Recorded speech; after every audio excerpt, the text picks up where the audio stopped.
Monsieur le ministre, Mesdames, Messieurs les ministres d'État, Mesdames, Messieurs les ministres, Mesdames, Messieurs les représentants des partenaires techniques et financiers, Mesdames, Messieurs les représentants des organisations patronales, Mesdames, Messieurs les représentants des organisations syndicales, Mesdames, Messieurs les opérateurs économiques, Mesdames et Messieurs les représentants de la société civile, distingués invités, Mesdames, Messieurs. La 13e session du Conseil présidentiel de l'investissement me donne à nouveau l'occasion d'exprimer à tous les acteurs de la vie économique de la nation ma satisfaction et ma reconnaissance pour leur engagement constant au service du développement de notre pays. Le Conseil présidentiel de l'investissement me permet ainsi d'apprécier avec vous la qualité de nos performances, mais surtout l'ampleur des défis à relever sur notre chemin pour l'émergence.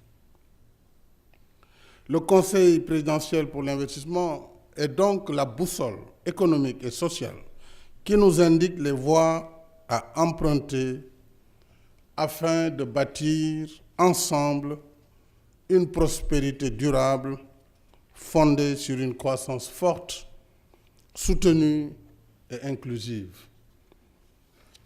Fort heureusement, nous sommes sur une bonne trajectoire de développement. À cet égard, je voudrais particulièrement souligner les réformes majeures engagées par le gouvernement et qui ont permis d'améliorer de manière substantielle l'environnement des affaires et la compétitivité de notre économie. En effet, l'essentiel des indicateurs sont positifs, comme le révèlent les principales structures de notation.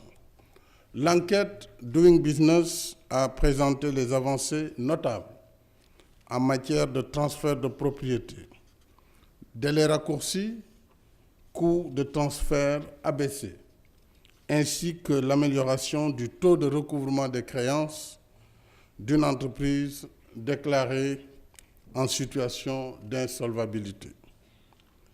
Concernant l'environnement macroéconomique, le dernier rapport du Forum de Davos sur la compétitivité mondiale classe le Sénégal au-dessus de la moyenne des pays en Afrique au sud du Sahara.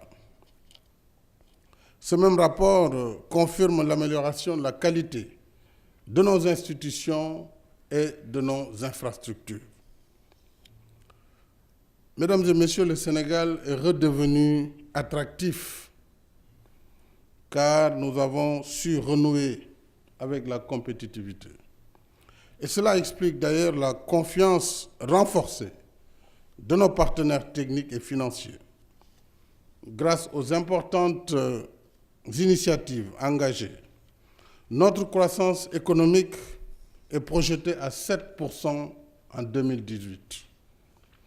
Ces performances, arrimées à une croissance soutenue, sont la preuve de la pertinence de notre nouvelle stratégie de développement économique et social. Évidemment, il nous reste du chemin à faire pour atteindre le véritable développement apte à garantir le bien-être des populations dans l'équité et la solidarité.